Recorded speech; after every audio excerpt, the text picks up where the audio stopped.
Hola, bienvenidos a este nuevo encuentro virtual de Conectas en torno a la banca y el COVID. Nos hemos propuesto esta pregunta de si se están utilizando viejas respuestas para nuevos problemas. Tenemos el privilegio de contar en esta oportunidad con unos aliados de lujo, la Coalición Regional por la Transparencia y la Participación y la Asociación Ambiente y Sociedad. Mi nombre es Carlos Eduardo Huertas, tengo el honor de liderar la mesa editorial de Conectas y hoy tenemos invitados de primer nivel para conversar sobre este tema.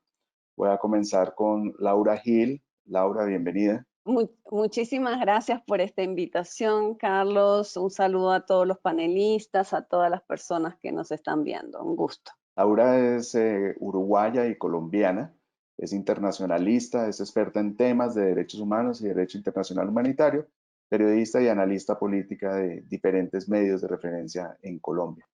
También contamos con Javier Dávalos desde Ecuador. Javier. Gracias, Carlos. Muy buenos días a todas las personas que nos escuchan esta mañana. Un gusto estar aquí desde la Asociación Interamericana para la Defensa del Ambiente. Gracias.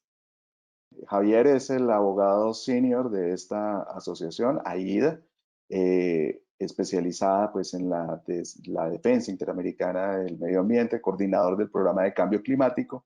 Tiene formación en relaciones internacionales, derechos humanos, cooperación internacional y ciencias de población y desarrollo.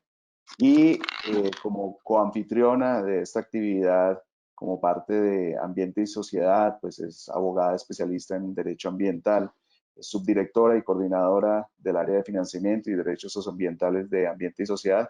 Vanessa Torres. Vanessa, bienvenida. Hola Carlos y un saludo especial a todos los que se están conectando el día de hoy. Para nosotros es un gusto poder compartir con los panelistas y poder analizar este tema tan importante. Chévere, tenemos 277 personas de 24 países. Les invitamos a que sus preguntas nos las envíen a través de Twitter en @conectasorg, a través del chat de esta herramienta. Estaremos recibiendo estas inquietudes. Tenemos previsto 1 hora y 10 para abarcar esta interesante temática y para eso le voy a dar la palabra a Indira Suero. Indira es miembro de la mesa editorial de Conectas, está en República Dominicana. Indira, bienvenida y muchas gracias por tu colaboración. Muchas gracias, Carlos. Muchas gracias a ustedes. Para mí es un placer estar aquí con este grupo de expertos y también acompañarlos desde República Dominicana. Y como todos sabemos, la pandemia de COVID-19 provocó una de las más grandes crisis económicas a nivel mundial desde hace mucho tiempo. Y pues para generar una recuperación económica en Colombia, la banca multilateral va a jugar un papel fundamental porque va a ser una fuente de recursos para implementar esos proyectos de reactivación y también de generación de empleo.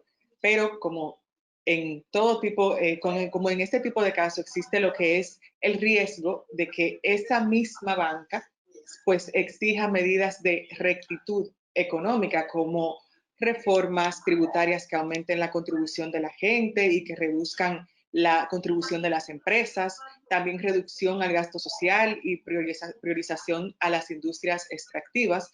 Entonces también se puede ser que aumente la deuda externa del país, lo cual es bien preocupante.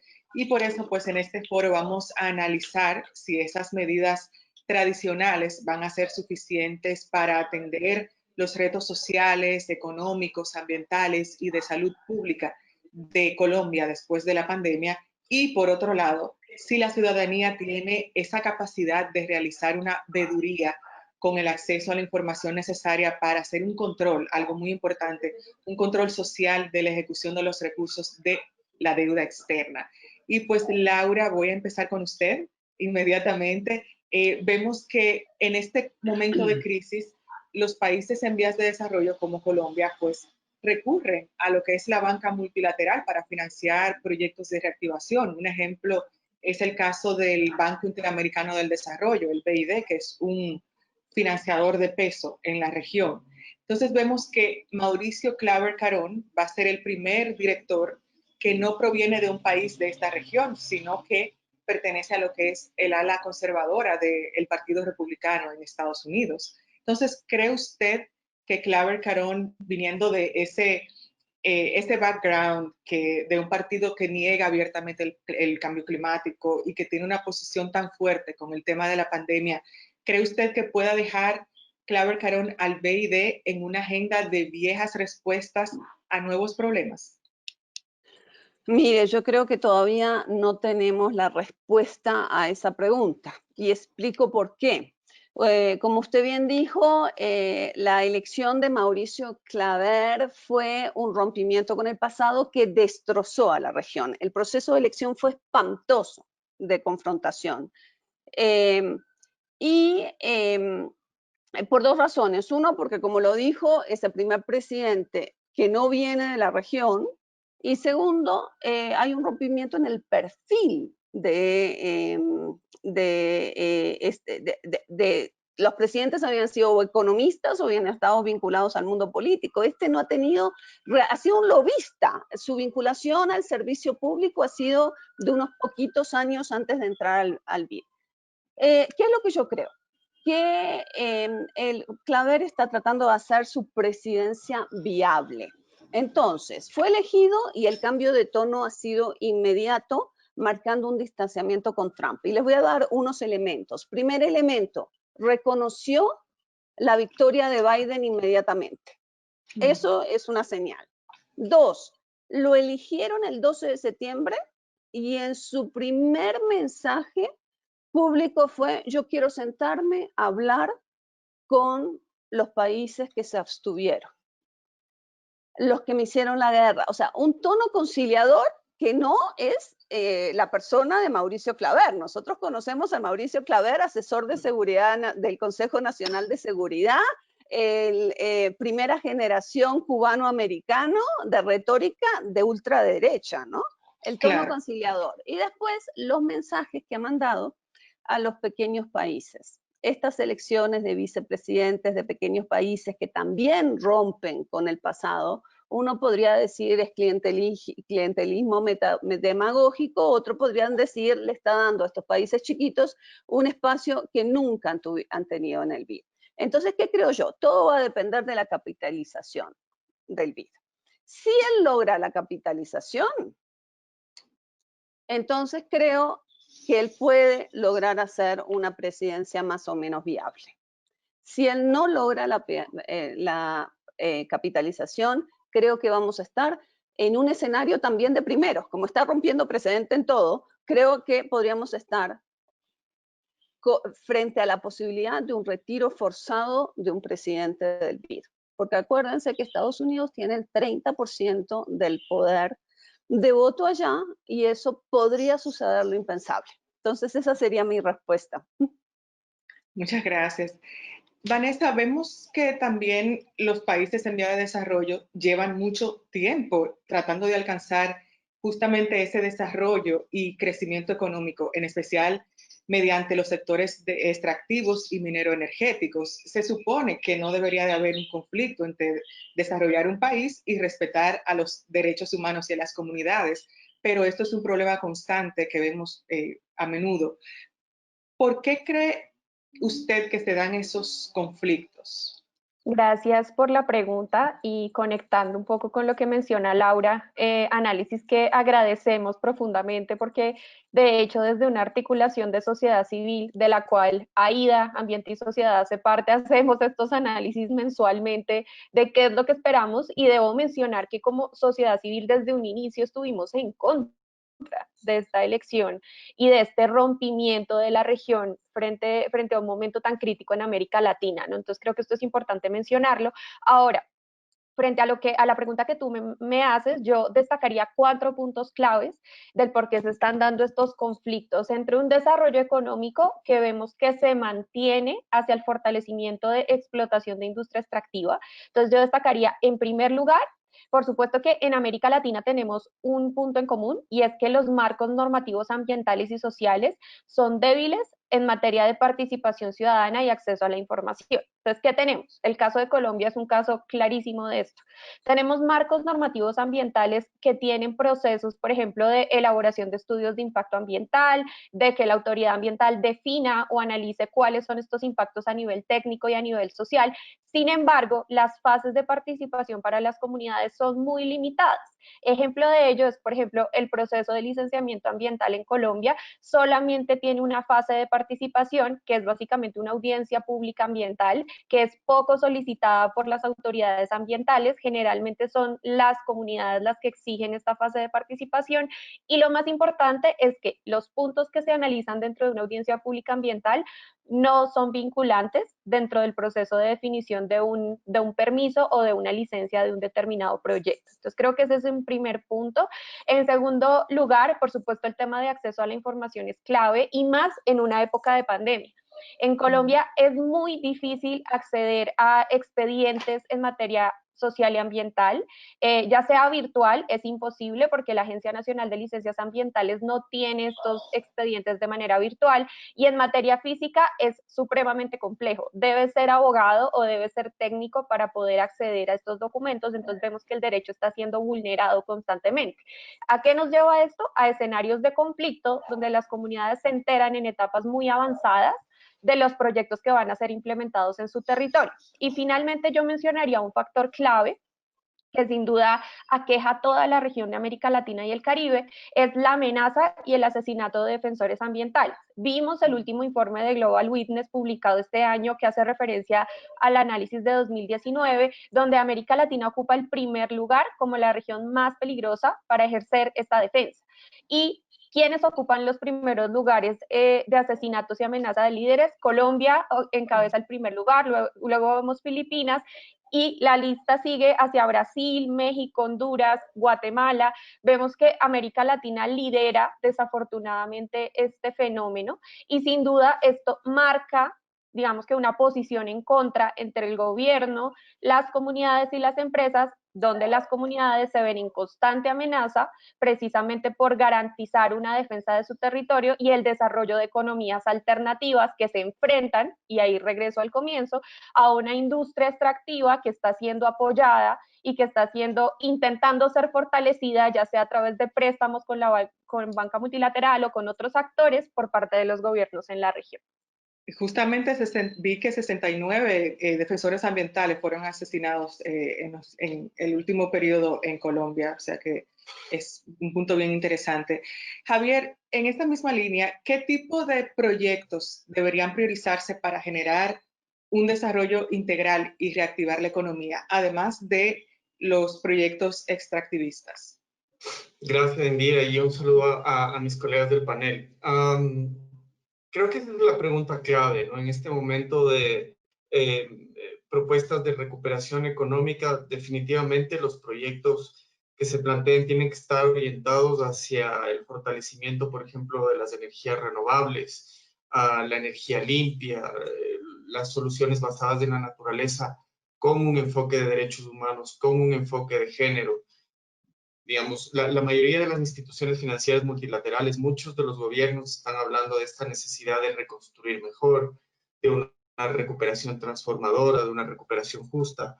El impacto de la pandemia ha sido enorme en la región, una región que venía ya azotada por grandes problemas de desigualdad, de pérdida de la biodiversidad, un gran, elevadísimo nivel de conflictos socioambientales, como mencionaba Vanessa, y digamos, un camino sostenido de incremento de emisiones en términos de gases de efecto invernadero, que es lo que debemos reducir.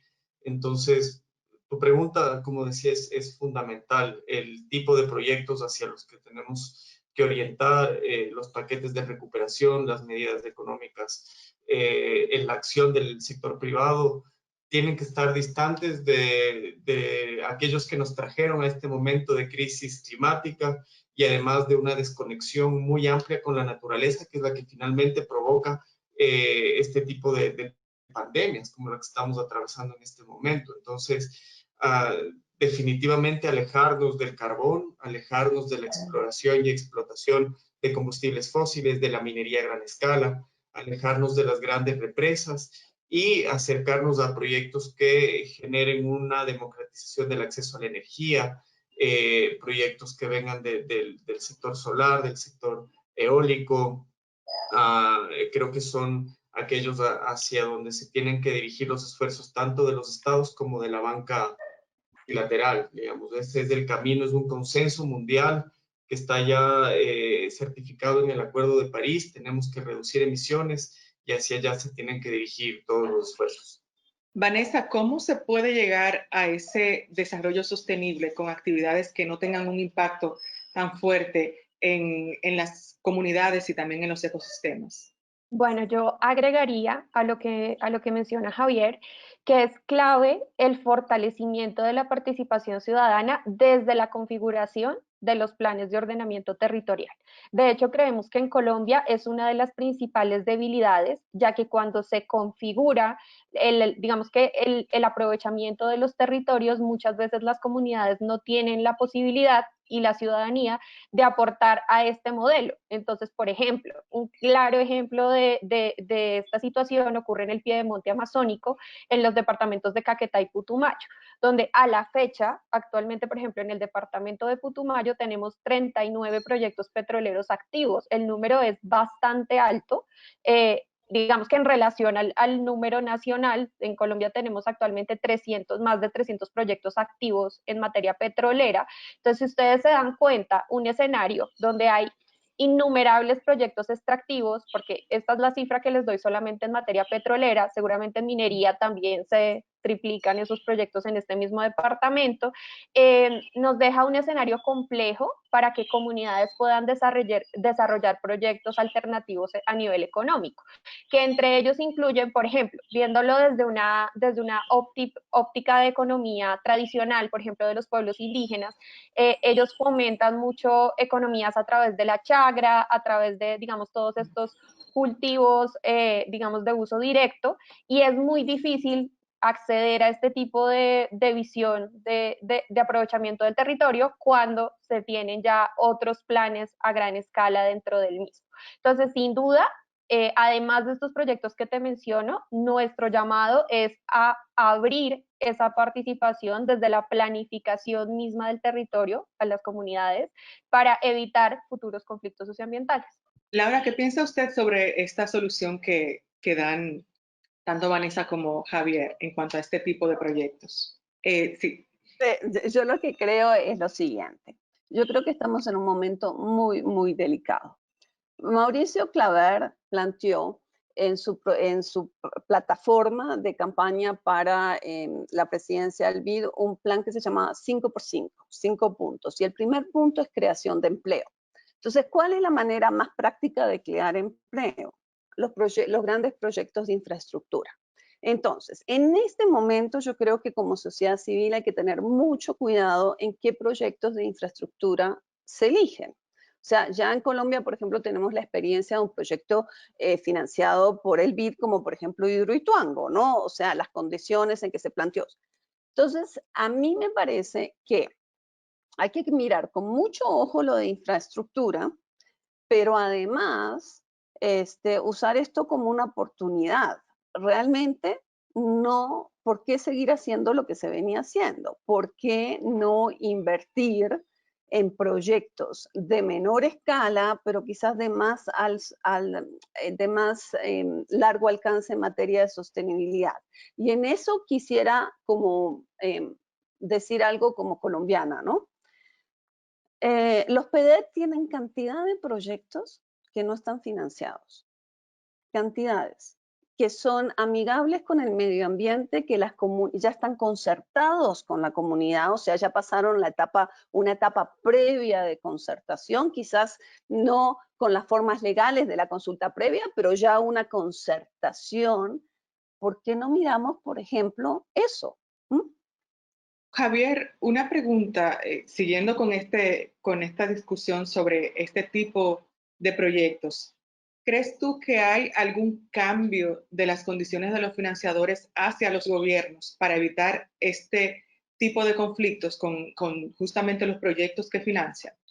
Bien, esa pregunta es muy interesante. Yo quisiera de alguna manera conectar con lo que estaba diciendo Laura también, porque el tema del financiamiento de proyectos y la acción de la banca multilateral, claro, tiene una perspectiva importantísima desde las relaciones internacionales y la elección de Claver Carón como presidente del BID, propuesto desde la administración saliente de los Estados Unidos, fue un golpe muy fuerte para la región, como ya mencionaba Vanessa, siendo una administración que abandonó el Acuerdo de París y que, digamos, proponía una regresión en los estándares ambientales y en la legislación ambiental en Estados Unidos. Supuso un golpe muy fuerte para la región. Ahora bien, este triunfo de Biden, que ojalá esperemos se concrete en las próximas semanas, hace que esta elección en el BID ya tenga otro cariz, ¿no? Ya Laura mencionaba que Claver Carón reconoce la victoria de Biden y eso de alguna manera nos hace regresar hacia las esperanzas de evitar un retroceso en materia socioambiental en América Latina. Y esto conecta con tu pregunta en el sentido de que el 16 de septiembre el director ejecutivo del BID aprobó el nuevo marco de políticas socioambientales. Ya Vanessa mencionaba el grupo de la sociedad civil que trabajamos haciendo seguimiento a las políticas del BID. Estuvimos actuando de forma muy, digamos, rigurosa y solicitando un amplio proceso participativo para ayudar a crear unas políticas de salvaguardia mejores en el banco.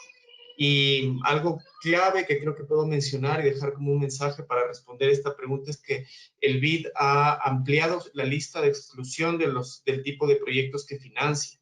Y entonces dentro de esta lista ya no se encuentran los proyectos relacionados con carbón, los proyectos relacionados con exploración y explotación petrolera o de gas. Y creo que este ha sido un avance bastante grande dentro de las políticas socioambientales del BID. Creo que ha sido un paso importante que el director ejecutivo del banco ha realizado al poner, digamos, estas actividades tan perjudiciales al mismo nivel del tabaco. Por ejemplo, el tabaco estaba antes dentro de la lista de exclusión del BID y por los graves impactos en la salud que tiene, obviamente el banco no financia algo relacionado con el tabaco. Lo mismo está entonces ahora sucediendo con los combustibles fósiles como el gas, el petróleo.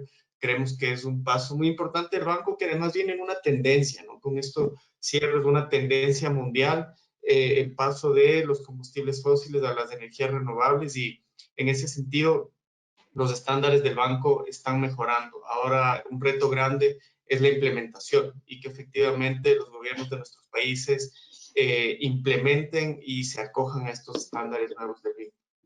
Claro. Bueno, recordarles al público y a la audiencia que si tienen preguntas, pues pueden ir dejándolas en el chat por esta vía o pueden seguir la conversación por Twitter con el hashtag banca y COVID.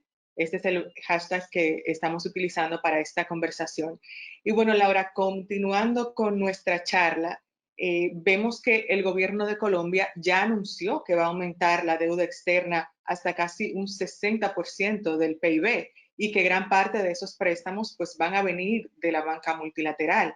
¿Cómo cree usted que debería de usar el país ese dinero de forma que se ejecuten los proyectos estratégicos, pero que se respete la agenda del cambio climático? Estuvo hace un tiempecito hablando justamente sobre eso. Pues mire, yo creo que hay que dar prioridad a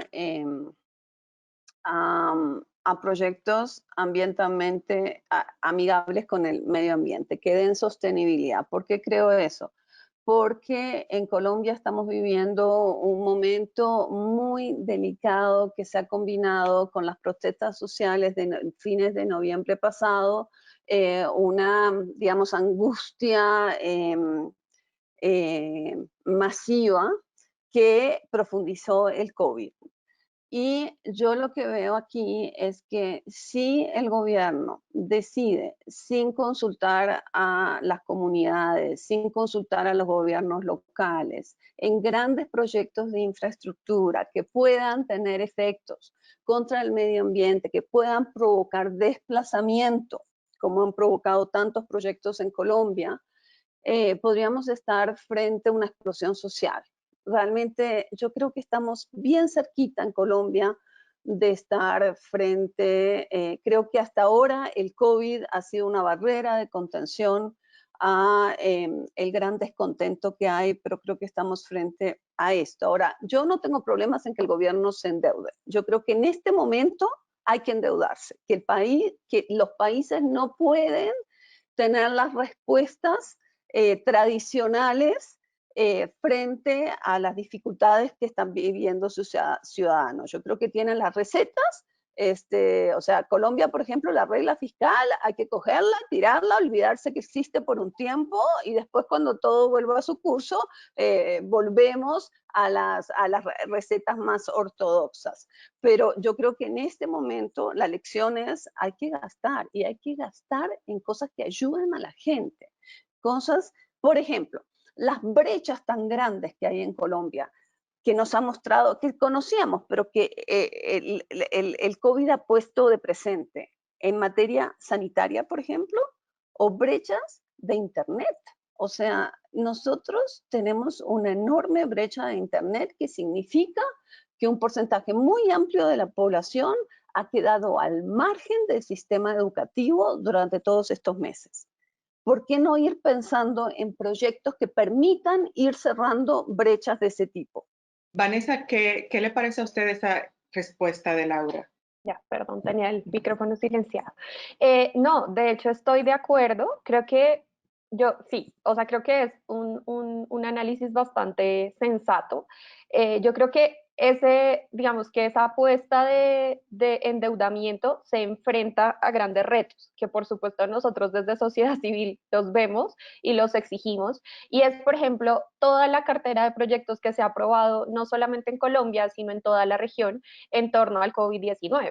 Entonces, por ejemplo, a grandes rasgos, los principales desafíos que nosotros hemos identificado es que no se está garantizando derechos como el acceso a la información y la transparencia frente a estos proyectos. Y es que efectivamente la inversión y lo que deba hacerse en medio de una crisis mundial es válida. Sin embargo, debemos recordar que estas instituciones, recordando que la mayoría de estos préstamos, ya que estamos hablando del Banco Interamericano, vienen de esta institución. Actualmente el Banco Interamericano es el banco multilateral que mayor financiamiento otorga en América Latina, tanto en préstamos con garantía soberana, es decir, los que se otorgan a los estados, como préstamos sin garantía soberana, que son los que se otorgan a las empresas. Entonces, debemos recordar que en este caso esta institución está enmarcada en un respeto y a marcos de derecho internacional de los derechos humanos. Entonces, ese marco y ese respeto a estos marcos debe ser respetado dentro de todo el proceso y el ciclo de proyecto de cualquier financiamiento que se haga en el país. Entonces, sin duda, yo estoy de acuerdo, pero reitero la necesidad de enmarcar estos préstamos en transparencia, acceso a la información, para que efectivamente desde la ciudadanía podamos ejercer una veeduría que garantice que el dinero se utilice en los objetivos originales por los cuales se está adquiriendo. Javier, vemos que desde las organizaciones de la sociedad civil se advirtió que tanto los gobiernos como el sector privado pues aprovecharon la pandemia como una excusa para desregular este control ambiental y dar vía libre a este tipo de proyectos. Entonces mi pregunta es, ¿por qué no flexibilizar la regulación en un momento en que se necesitan medidas pues, que impulsen las economías de los países? La respuesta es sencilla, no debemos desregularizar la protección ambiental porque la economía depende de la naturaleza. Vivimos en un planeta con recursos finitos, con otras formas de vida que debemos respetar y, digamos, el bienestar de la humanidad parte del bienestar del planeta y de estas otras formas de vida. Entonces, cualquier medida de recuperación económica tiene definitivamente que tomar en cuenta esto, las famosas externalidades que producen los proyectos que como humanidad llevamos adelante para el crecimiento económico. Y si no se empiezan a tomar en cuenta, vamos a sufrir cada vez situaciones complejas como la pandemia, situaciones complejas como la contaminación del aire, que es de las principales causas de muertes prematuras en el planeta. Entonces, la razón es sencilla. Ahora, el tema es que, digamos, desde las perspectivas de los grandes poderes económicos, han tenido mucho éxito en facilitar que los gobiernos regularicen y rebajen los estándares ambientales. Nosotros desde ahí hemos propuesto, por ejemplo, la incorporación de estándares de cambio climático, de elementos de cambio climático en los estudios de impacto ambiental. Es decir, cómo medimos los impactos que un determinado proyecto va a tener en cuanto al aumento de emisiones, y eso debe ser un estándar para aprobar o no un determinado proyecto. Por otro lado, como un proyecto que se presenta en un determinado momento como una gran hidroeléctrica, mencionaba Laura de Grituango, se va a ver afectada por la disminución de los caudales de los ríos y va a terminar siendo un proyecto que no funcione. Pasa también en Ecuador con la represa de Coca-Cola Sinclair, que es un gran emprendimiento hidroeléctrico que ha tenido un gran impacto en los ecosistemas de los ríos donde se ubica. Pasa en Alto Maipo en Chile, pasa con represas en Guatemala, las que les hacemos seguimiento también. Entonces, dentro de las recomendaciones que se le hizo al BID, por ejemplo, es dejar de financiar grandes represas y pasar a financiar. Bueno, seguimos entonces con Vanessa.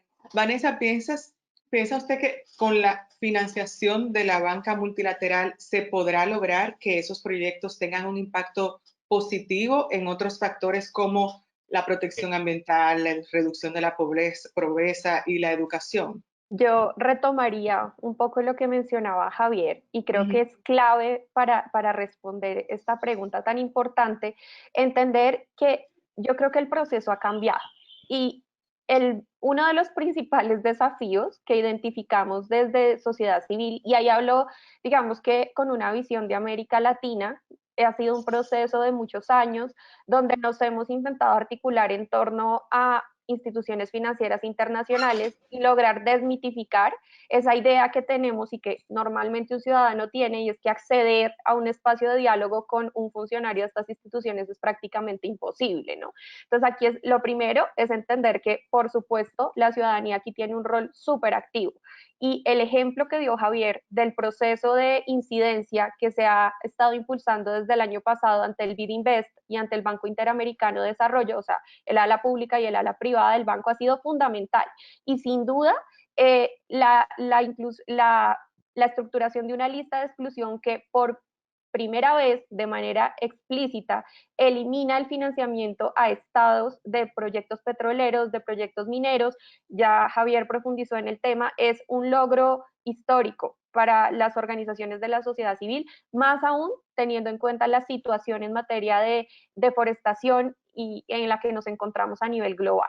Entonces yo creo que es clave entender el rol que como organizaciones y como ciudadanía tenemos, que es posible acceder a estas instancias y que sin duda, sin nuestra presión constante y nuestra solicitud por el respeto de los derechos humanos, estos financiamientos podrían tener un cambio negativo a futuro. Y esto tiene un contexto.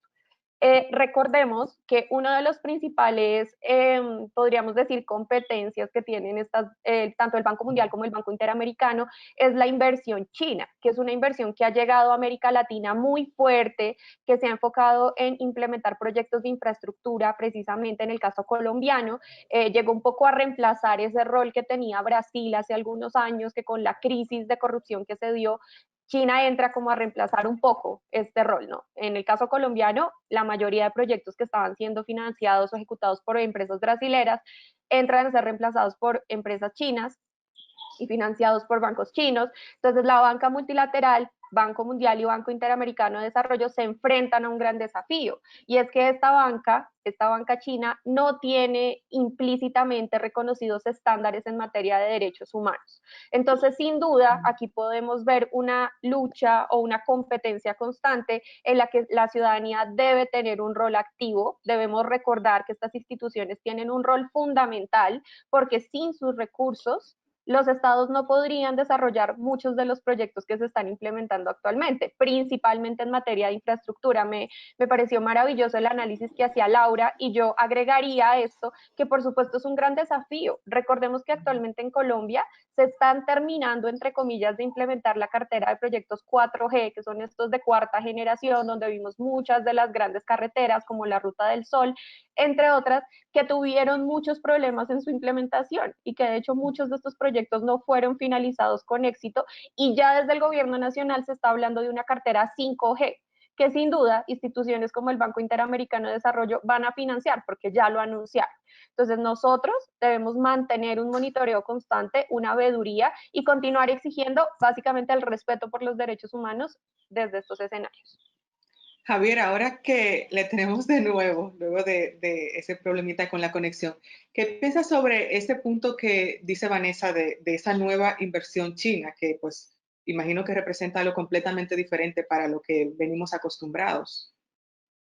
Como les decía, algunas de estas grandes hidroeléctricas han sido financiadas con capital chino. Y las preocupaciones grandes de la sociedad civil, al igual que con otras fuentes de financiamiento, es el respeto a los estándares tanto de derechos humanos como a los estándares ambientales.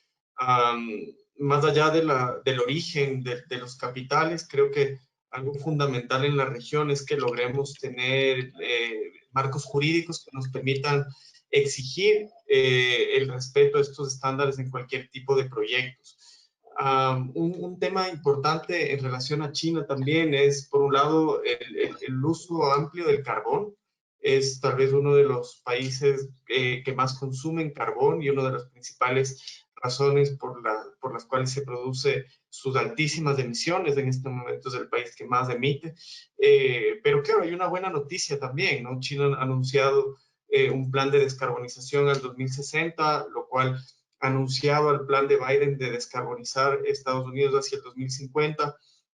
Para la organización que hace el seguimiento de la ambición climática, que se llama Climate Action Tracker, significa una noticia positiva. Claro, estamos hablando en el largo plazo y desde la perspectiva de la planificación, pero si estos dos países se comprometen a seguir esa ruta, van a ser buenas noticias para el planeta. Ahora, nosotros como América Latina tenemos una responsabilidad muy grande y es la de proteger nuestros ecosistemas.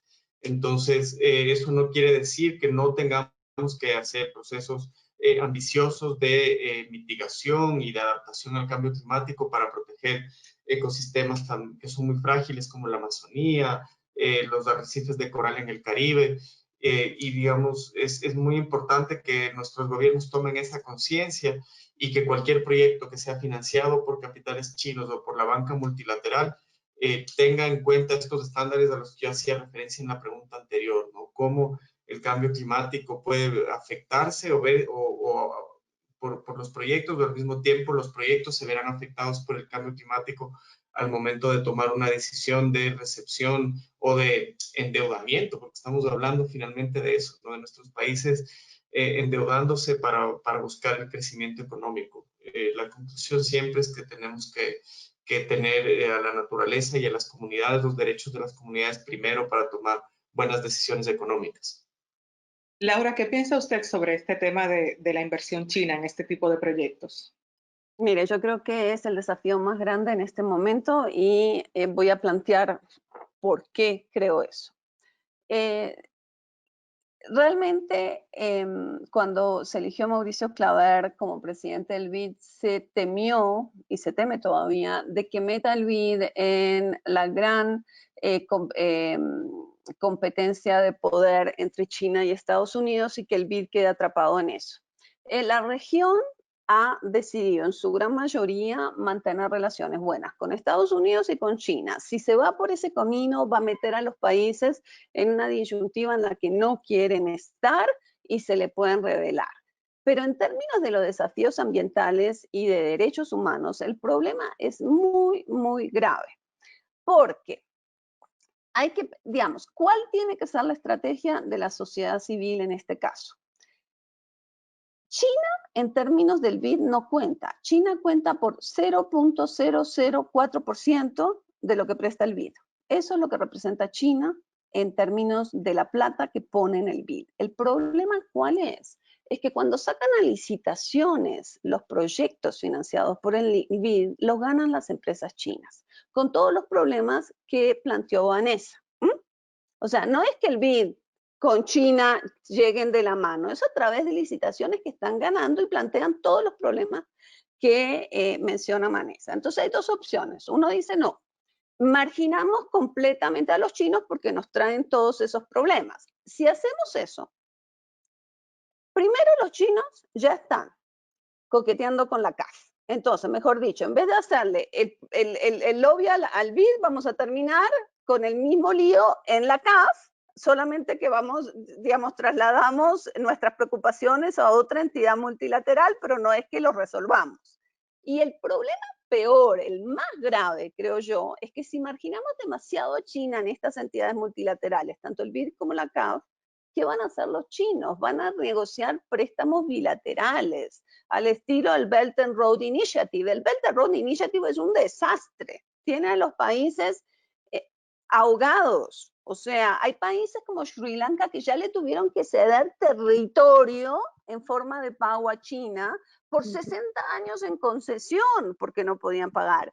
Eso es un desastre. Y yo creo que si no somos estratégicos como sociedad civil en cómo nos planteamos, cómo nos plantamos frente al desafío que pone China, podemos terminar agravando el problema. Entonces creo que hay que ser estratégicos en cómo se hace ese lobby, cómo se hace esa incidencia.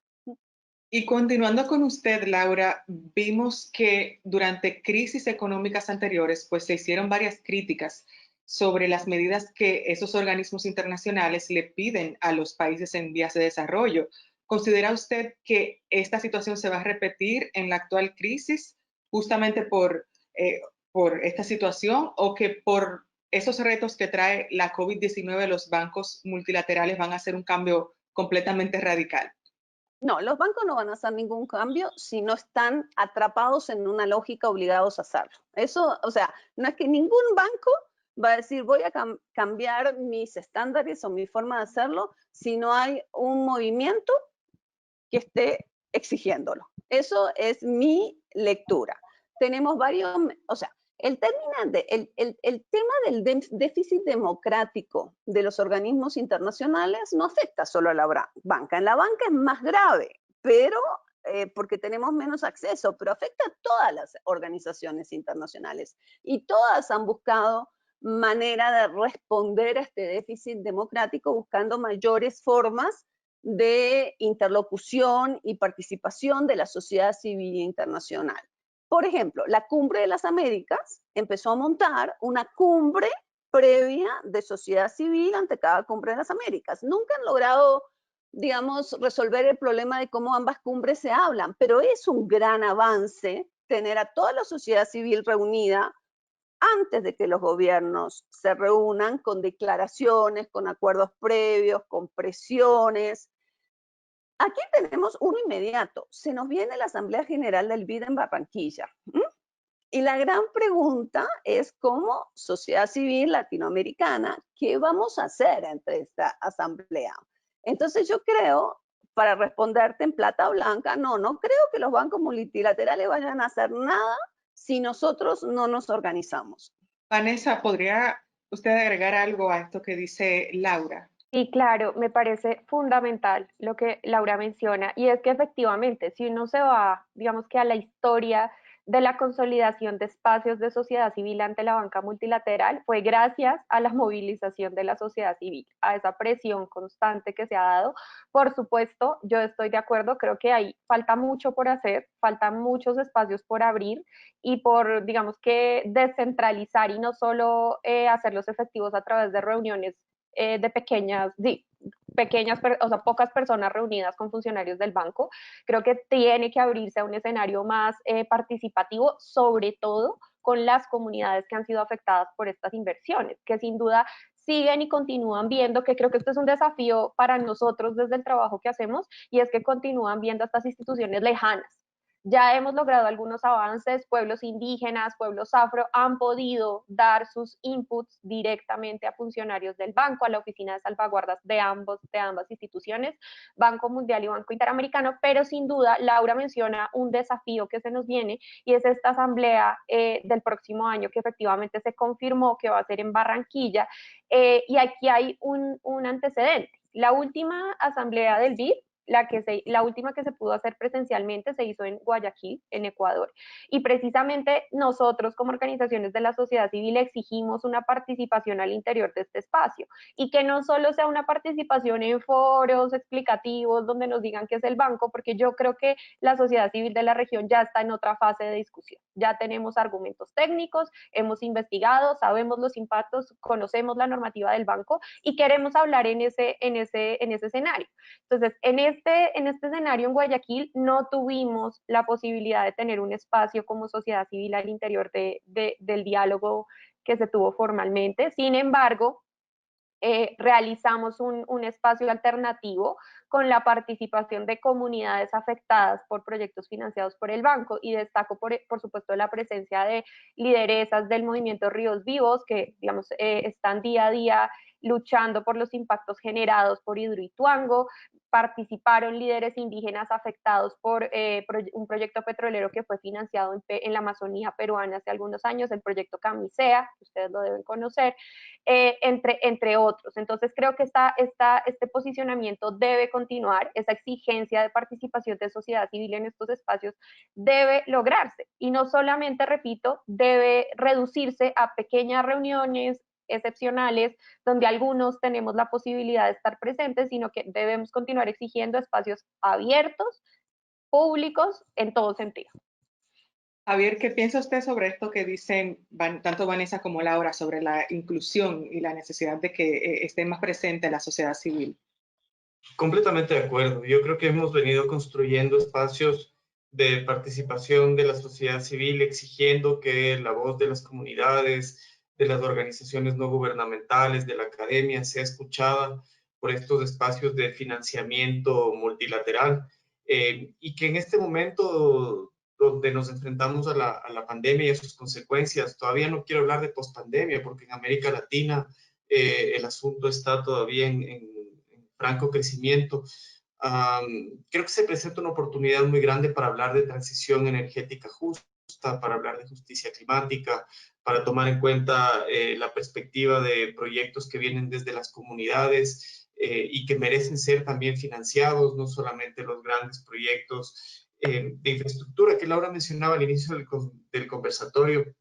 Yo creo que hay una oportunidad grande para que los proyectos que sean financiados atiendan también al empleo. Es un tema muy importante y por eso hablamos de transición energética justa, porque digamos, hay un grave riesgo que también en un proceso de transformación hacia energías renovables sean nuevamente las grandes empresas las beneficiadas. Entonces, desde ahí siempre hacemos énfasis en que los procesos de ambición climática, de transición, deben tener esta perspectiva de atender también a las grandes desigualdades de nuestra región. Entonces, creemos que hay una gran oportunidad y justamente la participación y el hecho de que estos pequeños proyectos o alternativas vayan permeando en los grandes financiadores como el Fondo Verde del Clima, por ejemplo, es también una oportunidad bastante buena. Así que yo, digamos, veo con optimismo y creo que es un momento importante y una oportunidad para esta transición. Bueno, y antes de continuar con esta conversación, recordarles que si tienen preguntas, pues las pueden ir dejando en el chat o por vía Twitter con el hashtag Banca y COVID. Este es el hashtag que estamos utilizando hoy.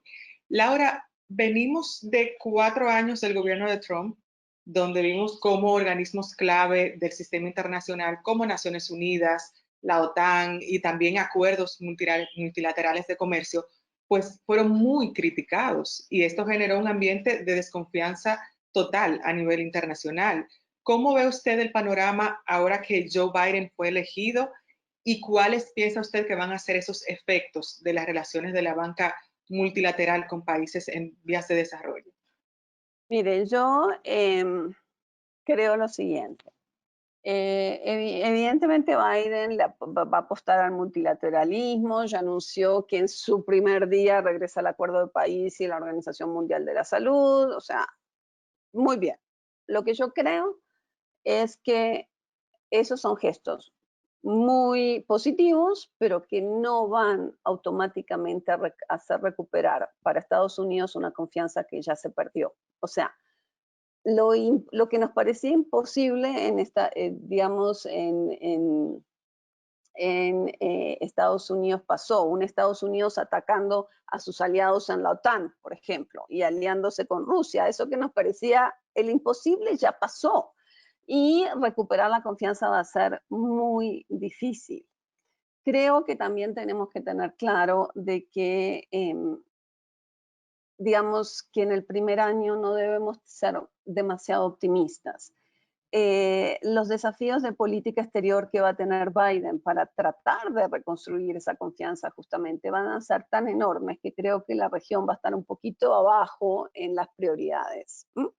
Entonces creo que tenemos que, como se dice, manejar las expectativas. Javier, vemos también que la situación de la COVID-19 puede ser pues no una crisis, sino una oportunidad. ¿Cuáles son esas oportunidades que piensa usted que se crearon y que se podrían aprovechar para crear un desarrollo económico positivo para los países? Bueno, yo creo que, como mencioné en algún momento, hay un consenso mundial en relación a la necesidad de una recuperación diferente. Naciones Unidas, a través de su secretario general Guterres, ya ha manifestado que digamos, no se puede continuar con el business as usual, que es un momento para aprovechar inversiones hacia acelerar la descarbonización. El FMI y el Banco Mundial han hecho también señalamientos más bien tímidos al respecto, pero ya están hablando de la conexión de la crisis climática con la crisis económica. El proceso de negociaciones climáticas también, que este año se vio suspendido, no va a haber una COP de cambio climático, la COP que se iba a realizar en Glasgow ha sido pospuesta para el próximo año. Sin embargo, la conversación a nivel mundial está en la agenda y creo que la conexión de la crisis climática con la pandemia es algo que se ha puesto de manifiesto y esto de alguna manera nos brinda una oportunidad de un nuevo consenso mundial hacia este calificado Green Deal o Green New Deal o un acuerdo verde para llevar adelante una transformación en las economías y en nuestra forma de relacionarnos con la naturaleza. Entonces creo que ahí se evidencia una oportunidad interesante.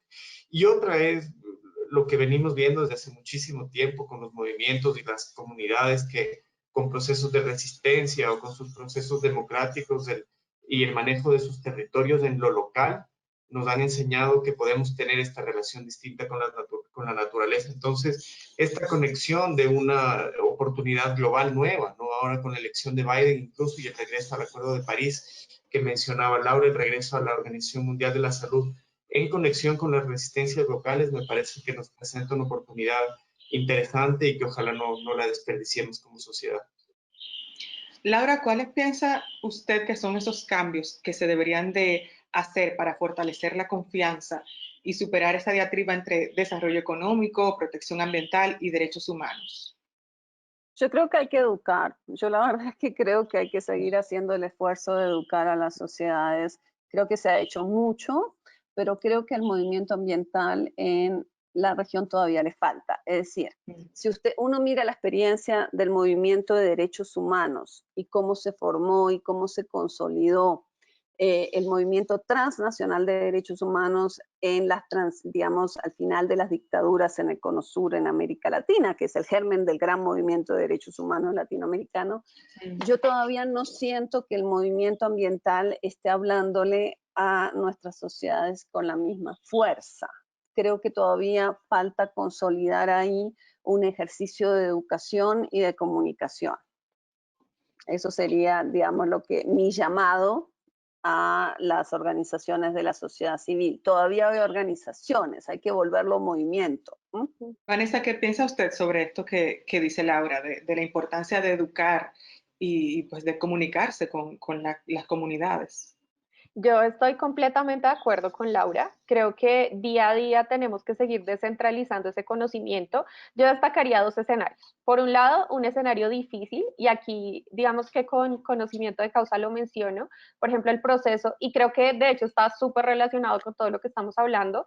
Precisamente el Banco Interamericano en su nuevo marco social y ambiental reconoce el respeto por los derechos de acceso, es decir, acceso a la información, participación ciudadana y justicia ambiental con relación al contenido del acuerdo de Escazú, y es a lo que me quiero referir directamente, y es que actualmente en los países de América Latina estamos viviendo el proceso de ratificación e implementación del acuerdo. Recientemente tuvimos la buenísima noticia maravillosa que en México se ratificó, Argentina también ratificó el acuerdo, en Colombia estamos en el proceso de ratificación, y para quienes no tengan conocimiento, ha sido digamos que un proceso, yo diría que complejo, en donde se han tenido diferentes debates al interior del Congreso sobre entender la importancia del acuerdo de Escazú.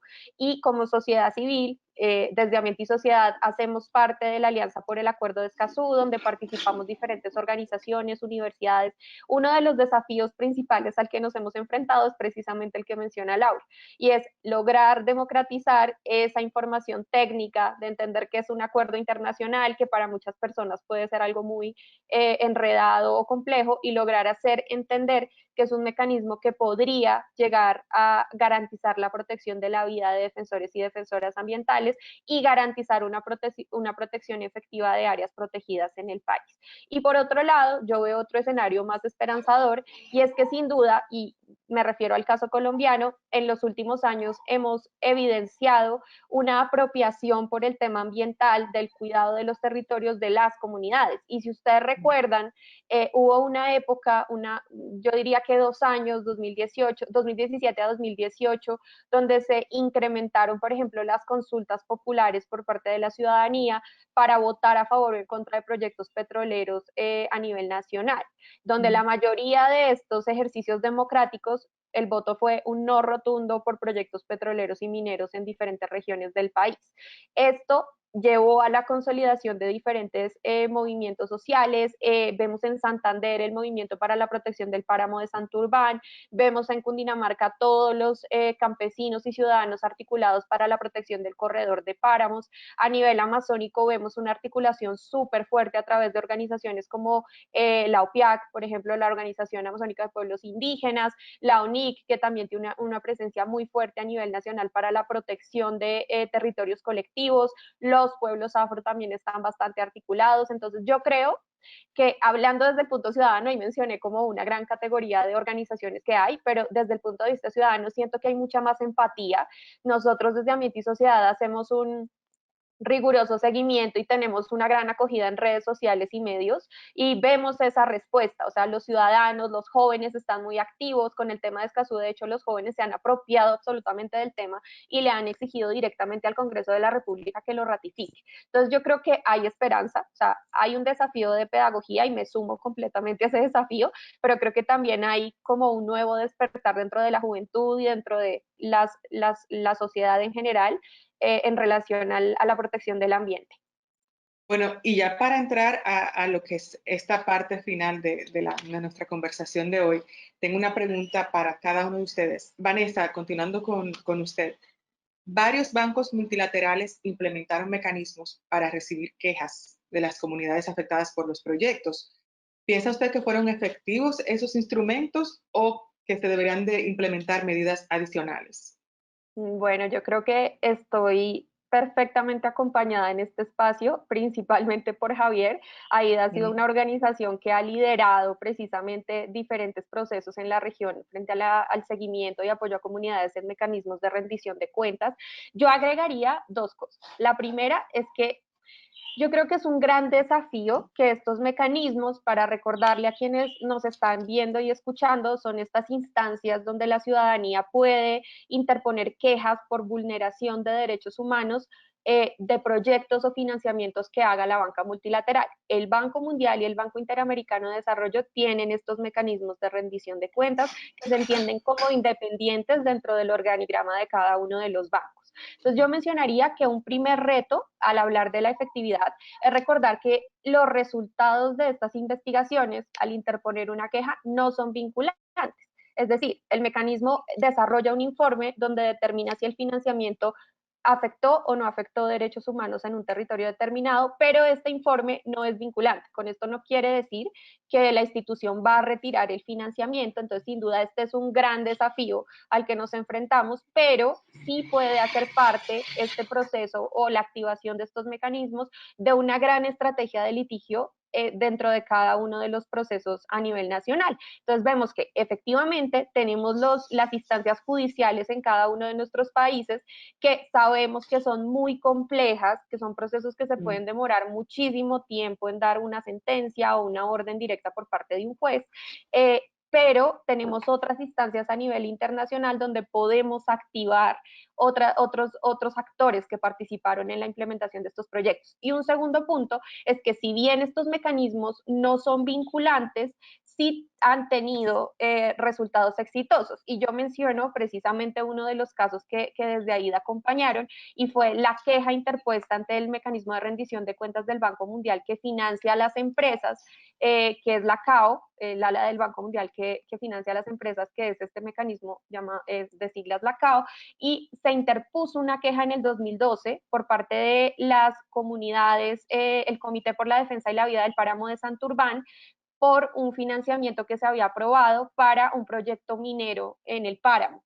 Es importante establecer que el resultado de esta queja tuvo como respuesta un informe por parte del mecanismo que se publicó en el año 2016 y que fue efectivamente demostrando que este financiamiento vulneraba derechos humanos de las comunidades que habitan en torno al páramo y adicionalmente iba en contra de los objetivos de sustentabilidad, sostenibilidad impulsados por el Banco Mundial.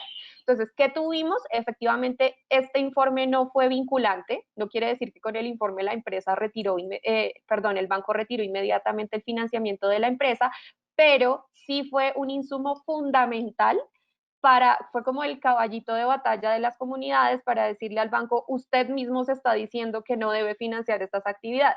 Y como resultado tuvimos que prácticamente un mes después, eso fue en el mes de diciembre de 2016, el banco retira la inversión de la empresa. Entonces, podemos ver que sí pueden ser efectivos, que por supuesto necesitamos una construcción de una estrategia y el apoyo de muchas organizaciones en torno a una comunidad que está tratando de defender su territorio. Javier, ¿cuál piensa usted que es el papel de los medios en este tipo de temas para poder contar todos los lados de la historia? Bueno, gracias Vanessa, que resumió muy bien el tema de los mecanismos que se han establecido dentro de las instituciones financieras para llevar adelante los procesos de quejas. Solamente, y antes de responder la pregunta de forma muy breve, decir que la utilización de estos mecanismos le presenta grandes retos a la sociedad civil y a las comunidades porque requiere una inversión de tiempo, una gran inversión también de recursos.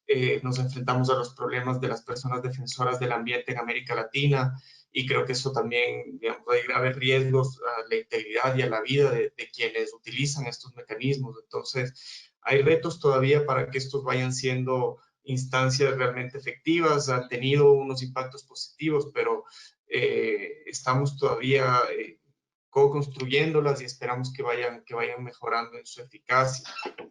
Y en esto tiene que ver también mucho los medios de comunicación, ¿no? Creo que hemos tenido durante el año 2019 una promoción muy grande del movimiento de jóvenes por la justicia climática y creo que los movimientos han sabido utilizar las redes sociales, han sabido utilizar los nuevos mecanismos de comunicación y los medios de comunicación tradicionales le han ido dando espacio y cabida a estos temas.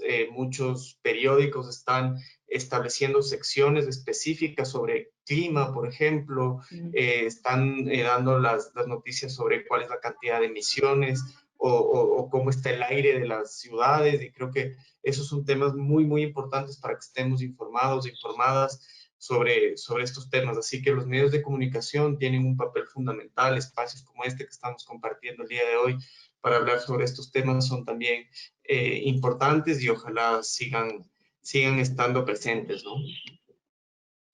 Laura, luego de lo tratado durante este encuentro, ¿considera usted que van a ser beneficiosas las condiciones con las cuales los bancos le van a hacer préstamos a países de la región? Yo creo que unos van a negociar mejor que otros y que, digamos, o sea, yo no soy extremadamente optimista. Creo que hay todo un trabajo por hacer de participación de la sociedad civil, de incidencia. Estos movimientos, estos movimientos están tomando fuerza y creo que en buena parte hay que organizarse. En Colombia, como lo decía Vanessa, ha habido organización, por ejemplo, alrededor del páramo Santurbán, las votaciones, las consultas populares que se han hecho. Toca llegarle al ciudadano de a pie, o sea, toca que en las ciudades se entienda lo que están viviendo las comunidades. También en Colombia, Javier, los periódicos, la gran prensa tiene algo más de sensibilidad. El problema es un problema, es el problema del capital de los medios, o sea, cubrir estos temas es sumamente caro porque generalmente la noticia está muy lejos y toca trasladar gente a veces en condiciones precarias y por lo menos en Colombia a veces hasta zonas de conflicto. Entonces, hacer esto bien representa un gran desafío y el problema es que apenas un medio comienza a hacerlo bien, las empresas las empresas lo compran con la publicidad. Aquí tenemos el caso típico fue el de Pacific Rubiales en W Radio. O sea, W Radio venía documentando todo, los problemas laborales, ambientales, o sea, de Pacific Rubiales, y un día amanecimos con Pacific Rubiales el primer contribuidor de la pauta de esta radio. Entonces, creo que eso es hay que encontrar cómo los medios logran financiar este cubrimiento independiente para que no se vean tan afectados. Bueno, y vamos a extender un poquito esta conversación. Vamos un poco retrasados, pero vamos a extender un poco para responder esas preguntas del público que pues hemos estado recibiendo a lo largo de nuestra charla. Tenemos aquí estas son preguntas previas. Una de las preguntas es, ¿en cuánto tiempo es posible alcanzar una estabilidad económica a nivel mundial tras el impacto por la pandemia? Cualquiera de ustedes que quiera acercarse un poquito a una respuesta puede responder. Tal vez yo Laura se queda pensativa. Yo tal vez daría una repregunta, ¿no? Y es, ¿qué significa esta estabilidad económica a nivel mundial, el fin de la pobreza, lo que nos plantean los objetivos de desarrollo sostenible hacia el año 2030, por ejemplo? Creo que son las metas ante las cuales hay cierto consenso multilateral y a las que podríamos aspirar. Como yo decía en algún momento, va de la mano esta idea de la superación de la pobreza en los rincones afectados por esta lacra, pero al mismo tiempo las grandes desigualdades al interior de los países del norte y del sur global tiene que ser también atendida y en consonancia con una economía baja en emisiones que aspira a ser cero carbono en el año 2050. Es la idea de la estrategia a largo plazo del Acuerdo de París. Entonces, la aspiración mundial es que al año 2030 bajemos a la mitad las emisiones de gases de efecto invernadero para que la tendencia de crecimiento de estas emisiones no afecte al clima desde digamos, esta idea del punto de no retorno, donde ya los fenómenos climáticos como los que acaban de suceder en Centroamérica, incluso es la primera vez que a Colombia le afecta un huracán de categoría 5, esto no siga sucediendo. Entonces, digamos, tal vez yo dándole un poco la vuelta a la pregunta, diría que ojalá para el año 2030 tengamos esta tendencia revertida, ¿no? Otra pregunta es, ¿cuáles son esas herramientas que tienen las comunidades para proteger sus derechos frente a este tipo de proyectos y de préstamos? De nuevo, cualquiera de ustedes que considere que puede responder, lo puede hacer. Bueno, yo creo que como herramientas frente a los proyectos, bueno, debemos recordar efectivamente que cada país tiene marcos normativos en materia social y ambiental bastante, Colombia, o sea, hablo puntualmente de Colombia porque de hecho es un país que es tomado como ejemplo en otros países de la región, por ejemplo en Centroamérica, donde se habla, por ejemplo, del fortalecimiento que se ha dado aquí del derecho a la consulta previa, o de mecanismos de participación ciudadana que se buscan extender a otros países de la región. Sin embargo, hay que recordar que estos mecanismos día a día y estas normativas se enfrentan a un escenario de flexibilización normativa que se ha demostrado que ya se ha dado a nivel de América Latina y el Caribe. Entonces, por ejemplo, vemos algunos gobiernos que son bastante o toman con bastante descontento el tema de la consulta previa, tratan de por ejemplo en Colombia se está discutiendo si es viable o no establecer una norma para regular la consulta, pero qué tanta participación van a tener los pueblos indígenas y pueblos afro en la construcción de esta normatividad para que garantice su derecho, ¿no? Que es un derecho fundamental. Otros temas, por ejemplo, estábamos hablando de la consulta popular y ya sabemos que a través de una sentencia de la Corte Constitucional se le quitó como decimos en Colombia, los dientes o la vinculatoriedad a las consultas populares en Colombia, que fue, digamos, un tema devastador para las comunidades porque era su principal mecanismo para exigir la no implementación de proyectos extractivos en el país. Entonces, efectivamente, tenemos normativas que, por supuesto, estamos en un proceso de, digamos, de lucha constante de que se fortalezcan y no se flexibilicen. Y, por supuesto, ya viendo este contexto de banca multilateral, recordar que sí existen espacios, digamos, de participación ciudadana donde se busca el fortalecimiento de los derechos humanos al interior de estas carteras. No son instituciones que están ajenas a este lenguaje de derechos humanos y me pareció muy interesante la reflexión que hacía Laura sobre que este debate en estas instituciones solamente se hará cuando se presione para tenerlo, ¿no? Entonces creo que aquí también es un compromiso ciudadano, no es tanto hablar de qué herramientas tenemos, sino de cómo las estamos utilizando y cómo las estamos exigiendo. Entonces día a día, digamos que yo considero que es positivo, que el movimiento de incidencia y de presión ante los bancos ha crecido en la región. Es importante recordar que el Banco Mundial hace unos 5, 3 años, no tenía ningún espacio abierto para diálogo con sociedad civil. El banco se cerró muchísimo durante digamos, la presidencia del señor Moreno, y precisamente a partir de esa publicación, esa denuncia de los impactos en los proyectos que se han financiado en la región, en Brasil, en Colombia, en Perú, logramos abrir un espacio de diálogo. Y sin duda eso se ve hoy aterrizado en un marco social y ambiental que por supuesto puede mejorar, pero que incluye temas actuales y vigentes como por ejemplo el apoyo al acuerdo de Escazú, la lista de exclusión de la que acabamos de hablar. Entonces yo creo, y sin duda, el tema de los mecanismos de rendición de cuentas del cual ya hablamos es fundamental. Entonces, repito, hay varias herramientas, pero es fundamental la exigencia diaria por parte de nosotros como ciudadanos de que estas herramientas se fortalezcan. Bueno, y para Laura y Javier, pues luego de escuchar esta reflexión de Vanessa, bien breve, una reflexión final sobre este tema y pues sobre la importancia justamente de tratar el tema de la banca multilateral. Javier. Gracias, Indira. Sí, como mensaje final, creo que el movimiento por la justicia climática se está fortaleciendo. Es un movimiento multiactor, multigeneracional.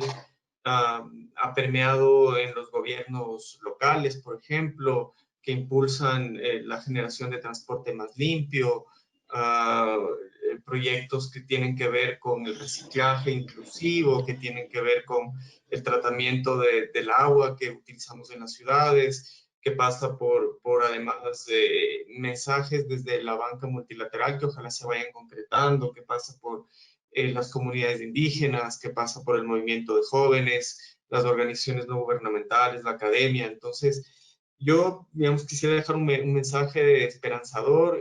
Tenemos poco tiempo para reducir emisiones con una perspectiva de derechos humanos, con un enfoque de género, pero creo que estamos a tiempo de hacerlo. Hay mecanismos que nos lo permiten. Los estados tienen que presentar sus contribuciones nacionalmente determinadas al Acuerdo de París durante este año y seguramente lo harán también por la pandemia durante el próximo. Entonces, hay espacios donde podemos ejercer incidencia y a través también de mecanismos legales, judiciales, estamos haciendo lo posible para que los países cumplan sus obligaciones de acuerdo a los tratados internacionales y a sus propias constituciones, leyes internas. Entonces, hay un movimiento, yo diría, de justicia climática que va creciendo, el movimiento ambiental se ha aliado con el movimiento de derechos humanos y creo que eso nos da una especie de luz, ¿no? Así que quisiera yo dejar ese mensaje final. Laura, ¿cuál sería su reflexión final luego de esta conversación? No, yo creo que, digamos, que el COVID golpeó a los movimientos sociales, o sea, o sea, todavía no nos hemos inventado cómo hacer incidencia si no podemos salir a marchar. Podemos hacer documentos, podemos hablar con gobiernos, podemos hablar con organismos, pero finalmente la presión es la que está en la calle. Entonces, claro, llegó el COVID y o sea, todavía no nos inventamos cómo hacerlo, pero creo que ya nos estamos reagrupando, volviendo, digamos, a centrar en lo que toca. Y yo creo que, creo que es evidente que el COVID es una gran oportunidad para pensar el mundo de otra forma y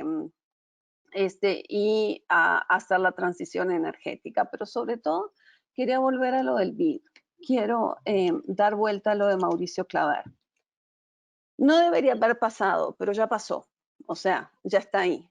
Y yo creo, o sea, yo lo veo en tal esfuerzo para hacer viable su presidencia, que creo que hay ahí abrió la puerta al diálogo. Y creo que tenemos que aprovecharla para presionar.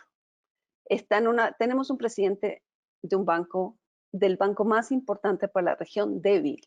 Es un presidente débil.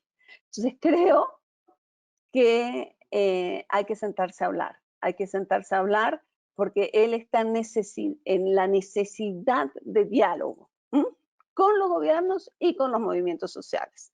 Entonces creo que tenemos que movernos, o sea, esa sería como mi sugerencia.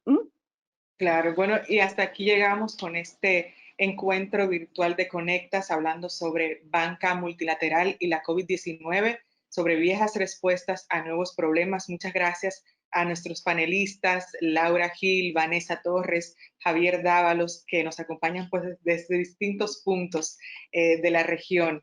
También gracias a la coalición y también a Ambiente y Sociedad y pues invitarles a ustedes a que nos sigan en las redes en Conectas.org y también que sigan esta conversación con el hashtag de Banca y COVID. Muchas gracias a todos por la asistencia. Nos vemos en una próxima conversación de Conectas.